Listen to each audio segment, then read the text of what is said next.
Hey guys, we'll try it this way here and see what we can come up with. All right, so Tuesday, I'm going to come up with a different way to do the notes, guys. I'm not really liking the way this is going, so you'll just have to bear with me till I figure out a way. Stats is going to be a little bit different of a beast, so we'll figure it out from here soon. So today we're going to be analyzing categorical data. We're on pages 12 through 19 in your book, and I've pulled some pieces out. So if we look at this, did that just shrink it all the way down? Let's see here. It does do that. Shoot. If we are looking at, sorry guys, just trying to get this all set up.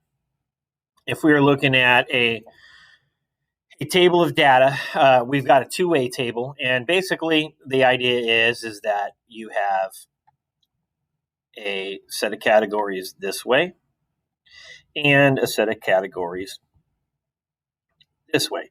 So you have two ways, rows and columns. Okay. So marginal frequency or marginal relative frequency is the idea that your row here is going to be divided by the total here. So that's basically the idea of marginal. Sorry, my wallet's in my pocket. It's killing me. Marginal relative frequency, and the idea of relative is that you're dividing, don't forget, and it's turning it into a percentage. So that's the quick idea of a two-way table and relative frequency. Now if we move down to the next piece, we have joint relative frequency, and basically it's the question of the proportion of all who are almost no chance and female. So it's basically this idea right here. Are they almost no chance and female? So we've taken this category and we've taken this category here, and it's the idea of like that's the shin bone and that is the femur, and so therefore it's like a hinge to the leg, okay, where the row and the column come together. So that's the idea of joint relative frequency, and so we'd go 96 and wow, let me see here, that's horrible.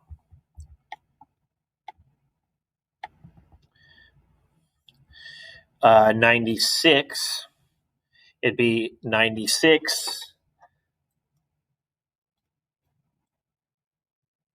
divided by, they're working on ways for me to write better. I'm getting a different type of tablet soon.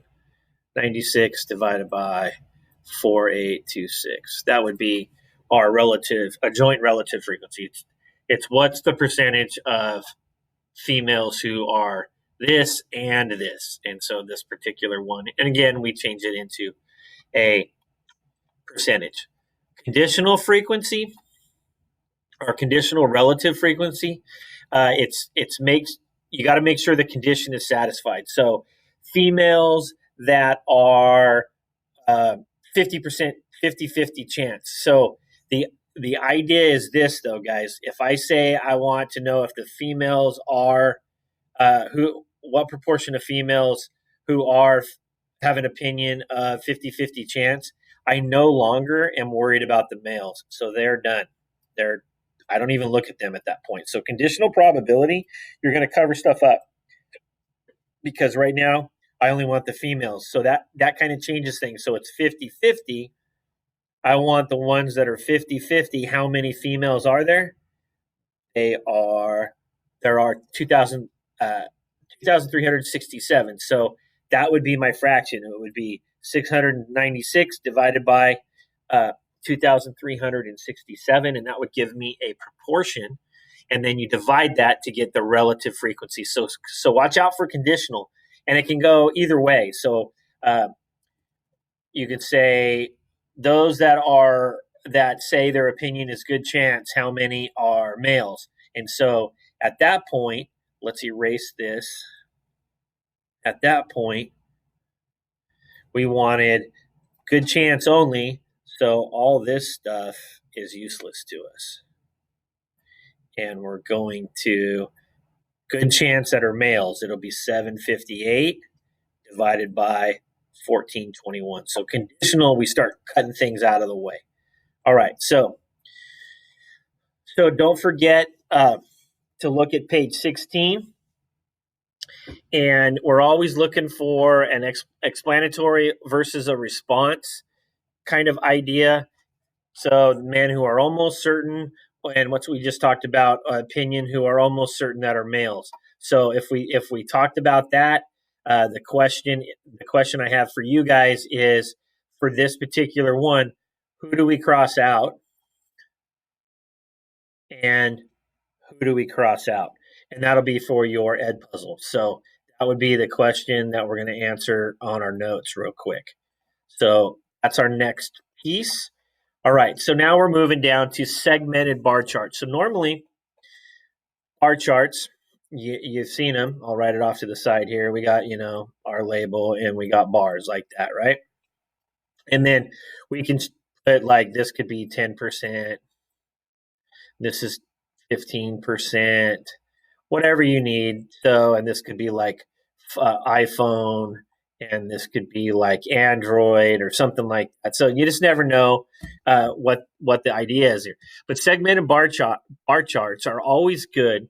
They're like a pie chart on steroids. So they're way better than a pie chart, and it forces us to use a percentage. And this is on in your book, so you can look at your book for a little clearer picture. My scanner at home doesn't work as well as I'd like it to. So the idea is this: if we're looking at males versus females there's almost no opinion, it's 50-50. 50% females, 50% males. It's a little bit over, but that's the idea. So you can start looking at this, and it starts making some comparisons here about how you can make an inference about the data set. So make sure we label it really well. Make sure you put it in the way it's supposed to be here as labels. Make sure you color code. You don't have to color code, but you can do, like, when you do it on a piece of paper, you can make these like lines like this, and then you can make these like circles or something like that. I mean, there's all sorts of ways you can do different patterns. You can make this like scribbly, and then you can make this like a zigzag or something like that. I don't know. So make sure that you justify or show the difference, and make sure you have a legend up here so we know what you guys are talking about. So again, it's labeling is crucial. All right. So let's look at this one here. I want you guys to answer this one in your ed puzzle. So we want to find what's the proportion of the sample that use an iPhone, what proportion of a sample that use an iPhone that are 55 plus, and then what proportion of 55 plus that people in the sample use an iPhone. So watch the reversal of, there's the word and then this would be like a conditional. So and then this is the reverse of that. So watch yourself when you answer. You're just going to put all four answers in ed puzzle. So A, B, C, and D will get answered in ed puzzle. So I can kind of see if you guys are understanding the two. And remember, it's a proportion. So the proportion you can leave as a fraction. If it says percentage or relative frequency, you would actually, relative, you change this to a percentage. All right, so what does it mean for two variables to have an association? Knowing the value of one variable helps you predict the value of the other variable. So, is there an association you can see in the cell phone and the cell phone graph? So, I go ahead and just look at the cell phone graph right here and see if there is an association that you can actually pick out and make that association. And I will put that question in Ed Puzzle. All right, so how can you actually see an association between two categorical variables. Well, the easiest way is to make a segmented bar chart because then it makes it look clear or somewhat clear. So if we go all the way back down here, I've got an idea, and I put the data into an Excel spreadsheet. So we're looking at 55 plus, everything's labeled. Notice it's percentage and everything. Android spelled wrong, but hey, that's just me. So if we look at this, can we make an association? We can. We can make somewhat of an association.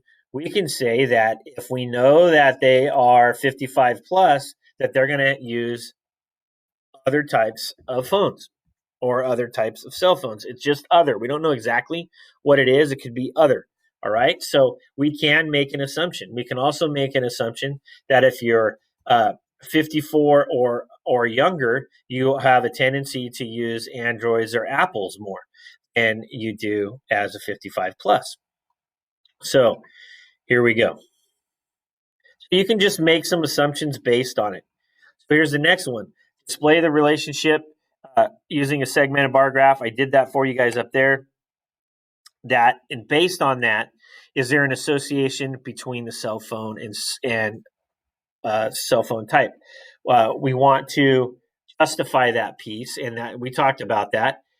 So here's my question for you guys. So we talked about the fact that we have this. Oops, I don't want to erase that. We have the idea that 55 plus has the idea of other. Okay. The idea of other. Now, what you're gonna learn a lot about in statistics is that there could be a problem with that association. So in your mind, what do you think one possible problem with the word other and then 55 plus? Now, you guys got to remember this was probably taken in 2008, 2010 in there somewhere.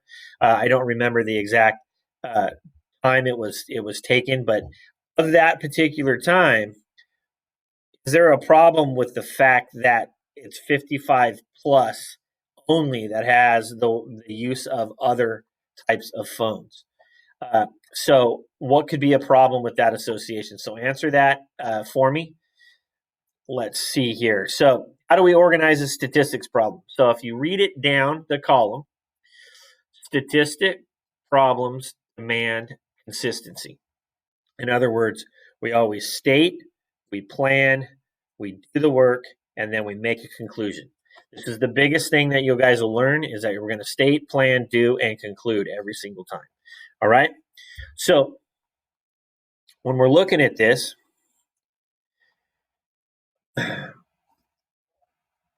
we'll skip this one here. Well, we won't skip it. So what does it mean for two variables to have an association? How can you tell by looking at a graph?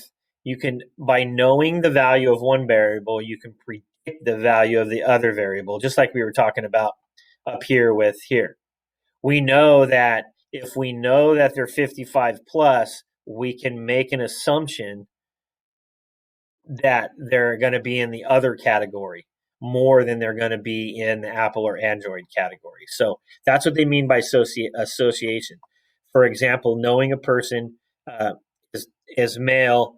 And that's from earlier. Sorry, that question got put out of place, but we just use the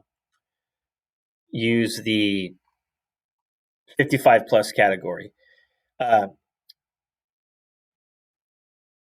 if you go back to the other one, if you know a person is male, it makes one of their responses more likely. So if you know the person is 55 plus, it makes their responses more likely that it's going to be other.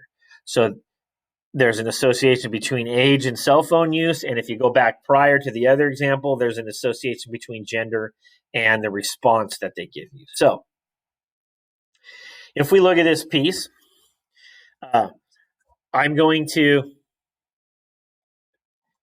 give you this alternate example here. It's just another example. It's got the idea of invisibility and super strength. So they're basically superpowers. And what they've done is they've asked children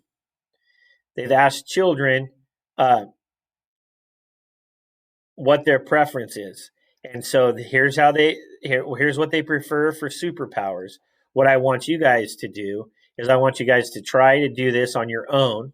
And I'm not going to put it on Edpuzzle, except at the end, I'm going to say, did you get it right? So don't forget, there's a state, there's a plan, there's a do, conclude. So what you want to do is you want to do the state, you want to do the plan, and you want to do and the conclude. And you can look in your book to see some examples of that. Now, do this problem real quick, and I'm going to let you guys work on it right now. And now you can pause it. I'll wait, give it a little bit of time, make sure you've paused it. And now here's the answer. What are we stating? We're stating that there's an association between gender and superpower choice.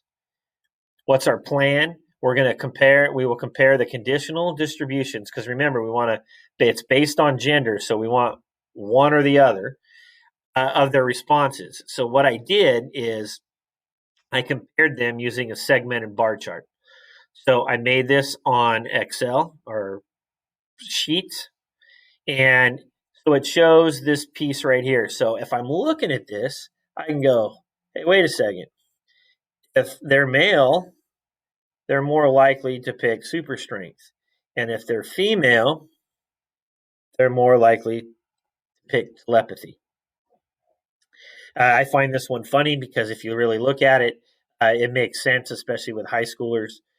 And so remember, telepathy is being able to read somebody's mind, and then super strength, well, that's pretty explanatory. So my conclusion, there may be an association between female and choosing telepathy. Maybe. Remember, the word maybe is always good because we don't know for sure if there's an association. It just looks like there's an association. So there also may be an association between male and choosing super strength. And then the other piece is there may be no association between gender and invisibility. It's almost identical. So that's how you write your conclusions when it comes to different pieces here. Your homework is going to be based on different bar charts and probably a couple of state plan do conclude problems. But that is it for today, guys. We'll talk to you later.